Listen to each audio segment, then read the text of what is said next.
சற்று முன் கிடைக்கப்பெற்ற மிக முக்கியமான செய்தி ஒன்று வெளியாகி உள்ளது. எடப்பாடி பழனிசாமியின் கதை முடிந்தது. ஏனென்றால் 2026 சட்டசபை தேர்தலில் எடப்பாடியின் தலைமையை தொண்டர்கள் ஏற்றுக்கொள்ள மாட்டோம் என்பதை பெருமளவில் ஓபிஎஸ்ஸிற்கு ஆதரவுகளை தெரிவிக்கும் விதமாக செயல்பாடுகள் மூலமாகவும் எடப்பாடி பழனிசாமி அவர்கள் சுற்றுப்பயணம் மேற்கொள்ளும் பொழுது பெருமளவில் கூட்டங்கள் வரவில்லை.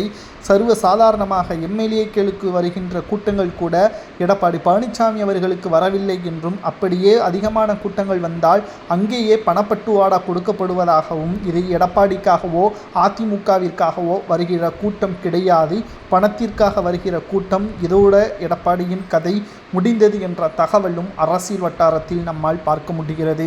எடப்பாடி சுயநலத்திற்காக தன்னுடைய பதவியை தக்க வைத்துக் கொள்ள வேண்டும் என்பதற்காக அதிமுகவை இழக்க ஆரம்பித்து விட்டார். அதிமுக ஆளும் திறமையை இழக்க நேரிட்டது.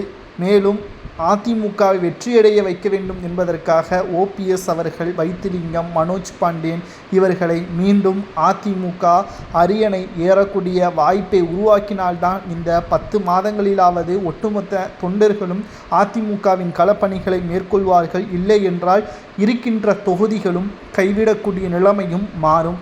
ஏனென்றால் எடப்பாடி பழனிசாமி அவர்களுக்கு ஆதரவாக தொண்டர்கள் கிடையாது.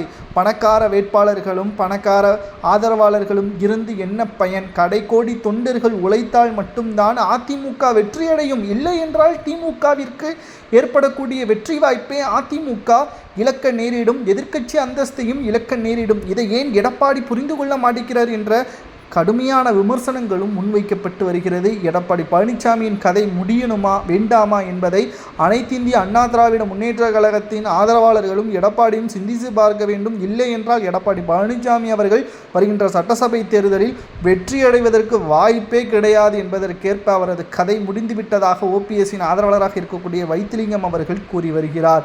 மேலும் சட்டசபை தேர்தல் நெருங்கிவிட்டது. மக்களவையில் ஒட்டுமொத்தமாக 40 தொகுதிகளிலும் புதுச்சேரியை சேர்த்து தோல்வியை தழுவிய அதிமுக சட்டசபை தேர்தலில் எப்படி ஆளும் கட்சியாக வளரும்?